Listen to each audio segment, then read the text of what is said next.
In 1963, millions of Americans sat in their living rooms, tuned their televisions to ABC, and watched their broadcast signals suddenly warp into static.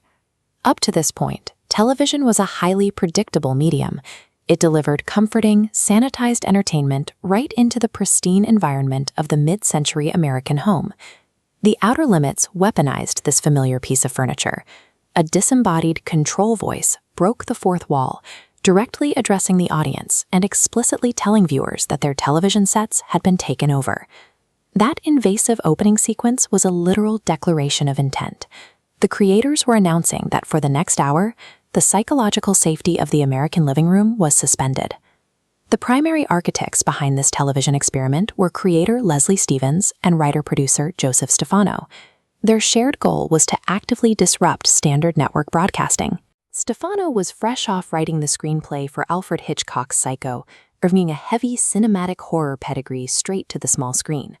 While The Twilight Zone relied on whimsical parables and ironic twists, Stevens and Stefano anchored their show in hard science fiction, physical mutation, and deep institutional dread.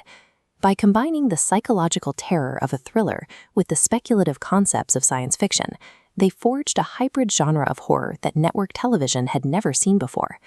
To pull this off, the production borrowed heavily from German expressionism and film noir, wrapping its episodes in deep, claustrophobic shadows and high-contrast lighting. They grounded this nightmare aesthetic with real scientific instrumentation. Viewers saw the glowing green screens and complex dials of cathode ray oscilloscopes right alongside the fictional technology, giving the show a gritty, analog texture. But ABC network executives had one strict, pulpy mandate for the first season. Every episode had to feature a physical monster to drive the plot, a requirement the production crew simply referred to as the bear. Stefano subverted this requirement completely. Instead of mindless beasts, he designed bears that functioned as walking manifestations of specific modern human anxieties. By dressing up radical social commentary in the disguise of a B-movie monster show and lighting it like high art, the creators smuggled deep existential dread right into primetime. Take the episode O.B.I.T, which centers on a machine that monitors people anywhere at any time, exploring the psychological destruction caused by inescapable surveillance.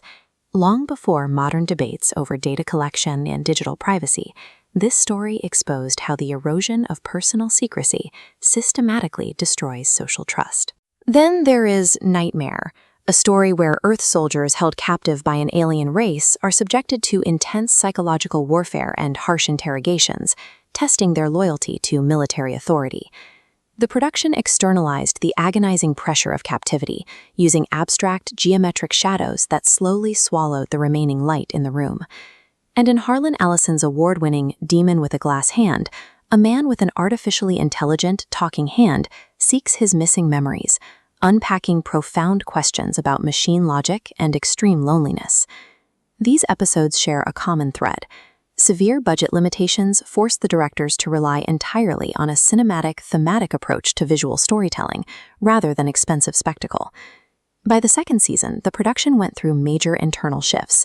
Joseph Stefano left the series, and the bear monster formula was largely abandoned in favor of harder science fiction concepts. At the same time, ABC made a fatal scheduling decision.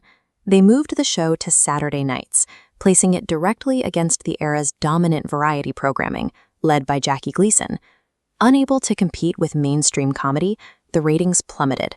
The series was canceled after only 49 episodes, abruptly halting the television experiment. Looking back, certain scientific premises and social attitudes in the show remain firmly trapped in the biases of the early 1960s. These dated elements are exactly what makes the series an unfiltered record of its era.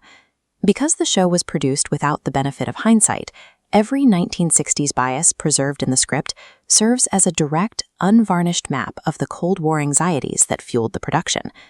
Despite its short original run, its footprint endures through ongoing scholarly preservation and a successful television revival that ran for 7 seasons in the 1990s. It also provided the literal building blocks for Gene Roddenberry's Star Trek. The Outer Limits served as a testing ground, passing down its practical effects, monster costumes, and even key actors like Leonard Nimoy and William Shatner. The control voice eventually returned control of the television set to the viewer, but the psychological impact of the broadcast remained permanent. The show broke the era's tradition of safe, passive entertainment. By proving that primetime audiences would engage with uncomfortable themes, it established a creative blueprint for the psychological sci-fi seen decades later in The X-Files and Black Mirror, recasting the living room audience as active subjects in a daring experiment.